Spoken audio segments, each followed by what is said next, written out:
Spurgeon here with RevZilla TV to talk to you today about the Scott's Performance Steering Damper available at RevZilla.com. So no control is great if we're sitting around listing out our favorite punk rock albums from the 80s. It's not so great if we're talking about the way our favorite motorcycle handles. The Scott's Performance Steering Damper is going to give you something that's going to improve steering, handling, with a maximum amount of adjustability. Now, the Scott's steering dampers are going to come in a wide variety of different mounting kits, so this is going to work for street bikes, adventure bikes, dirt bikes. Make sure you're using the bike finder on our website to get the right mounting kit for your motorcycle. With that being said, installing this is going to be a heavier lift. On our BSD, our beard scale difficulty for installation, we're looking at a full 3 out of 3 because this is going to require drilling into your frame. We'll talk more about installation at the end, but right now let's dive in and talk about what sets the Scott's steering damper apart from other dampers out there in the market. So Scott's has been developing performance suspensions from the 1970s on. They got their start in Southern California, developing high-end suspensions for race trucks and race cars out in the desert. The only thing that has more wins to their name than the products are the people actually working at Scott's. These are guys that understand the role that suspension plays in going fast. What a steering damper does. So let's start there. A steering damper is going to dampen your steering. What does that mean? It's going to add resistance. So at higher speeds where you can sometimes get a wobble in your handlebars, this is going to kind of even that out. It makes your handlebars harder to turn left to right. There's a lot of dampeners out there in the market. How the Scott's rotary damper sets itself apart is this is going to be a damper that's going to give you maximum amount of adjustability, so not just one set base control. This damper was designed in 1987 in conjunction with Öhlins, and Scott's has been manufacturing it ever since. There's going to be 3 main valving units on this, and they're all built into the actual full-on construction that we're going to see here. So this is going to be a full anodized aluminum body.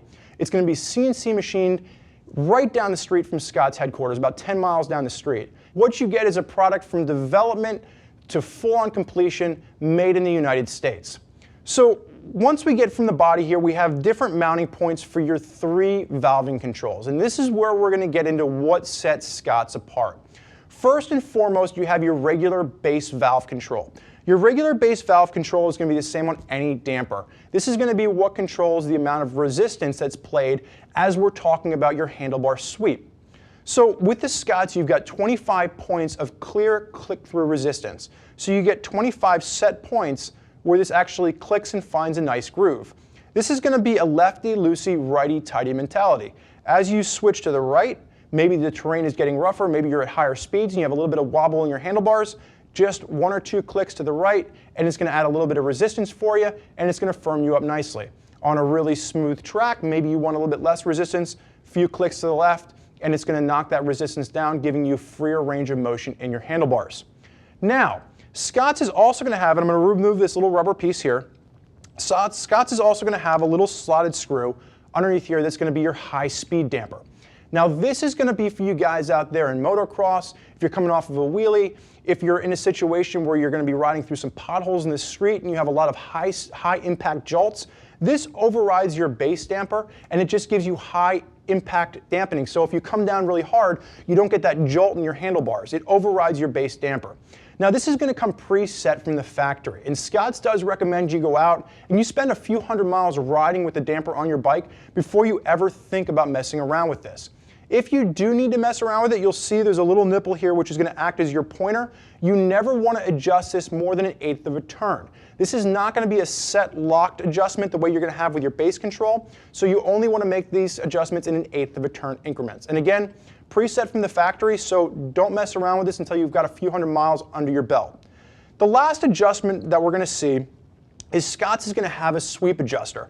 You're going to see a little screw on this side and a little screw on this side. So both the right and the left sides will have an adjustment screw. Let me get my little screwdriver out here so I can point this stuff out. So what the sweep valve is going to do, and before we get into that, let's talk about what the sweep valve does. So the sweep valve is going to actually control the amount of sweep. This is going to come preset for street bike riders with a full 90-degree of sweep. And what that means is from handle lock on your left to handle lock on your right and the full range of motion all the way through, you're going to have the same amount of damping. It's going to basically give you that same amount of resistance. Now for some of you riders out there, especially in the dirt world, you might want a narrower range. So you want dampening right in the middle where you come off of a big jump, it doesn't jolt you, doesn't knock your handlebars loose, but when you get to full lock through the corners, you want freer range of motion. Well, Scott's gives that to you. So what you're going to see over here on the right is you're going to have 4 different positions you can set this with. Now what you want to be careful is that this little indentation right here isn't your adjuster point. On the screwdriver slot, you'll see on the very bottom, there's almost a cutout, and that acts as an arrow. So think of that as your arrow. If it's pointing straight down, that's in the 6 o'clock position. That's your full range of 90 degrees. For you street bike riders, it's going to come preset in 90 degrees of motion. You're really probably never going to touch this. Now, if you want to mess around with that, you can move the screw slot back to your 3 o'clock spot. That's going to be 54 degrees. Up to 12 o'clock, that's going to be 44 degrees. If you want a very narrow range of motion, you can cut it back to 34 degrees, and that's going to be 9 o'clock. And again, you can do a full turn-through design on that and set it exactly where you want. You want to make sure that if you do mess around with that and you do adjust it, you make the same adjustments on the right side as you're going to on the left side. But again, for most of you street riders out there, you're going to leave that at a full 90 degrees. And you're really not going to do anything with it. It's really going to be more for you motocross guys and possibly adventure riders, depending on the kind of terrain you're riding in. So once you decide that this is something you want that adjustability, let's talk about installation. So installation for this, like we talked about in the beginning, is going to be a heavier lift. This is a 3 out of 3 on our BSD, our beard scale difficulty for installation, because it is going to require you to drill into the frame. That's a pretty big deal. So if you think that you don't want to run the risk of drilling into the frame, make sure you take this to a professional and have them install it for you. With that being said, Scott's does give you explicit instructions and everything you're going to need to install this on your bike. So if we pull up all the little pieces that they're going to give you here, they're going to give you a punch to basically indent in your frame where you need to drill. They're going to give you a drill bit to go ahead and make the cuts. And then they're also going to give you a tap, so you can tap it for the appropriate screws that are provided with the kit. I've seen my roommate do this. He was able to install it in about 2 hours. You just have to make sure you take your time, you measure, and you follow the instructions to a T. Scott's goes as far as to even give you thread lock to make sure that all of your products are going to be, or all of your screws are going to be completely locked into place. So their attention to detail, their instructions are extremely explicit, and they give you everything you need in the instructions to walk you through the process from start to finish. And you should be out riding in about 2 to 3 hours, depending on how long it takes you to install it. Scott's gives you a product that from start to finish, I am absolutely blown away with. I couldn't be a bigger fan of this product. The quality is through the roof, the adjustability is through the roof, it's made in America, instructions are explicitly clear. They're going to give you all the factors that you're going to need to install this, all the way down to Loctite. I think they really hit it out of the park. There's a ton of riders out there using Scott's products on their motorcycle.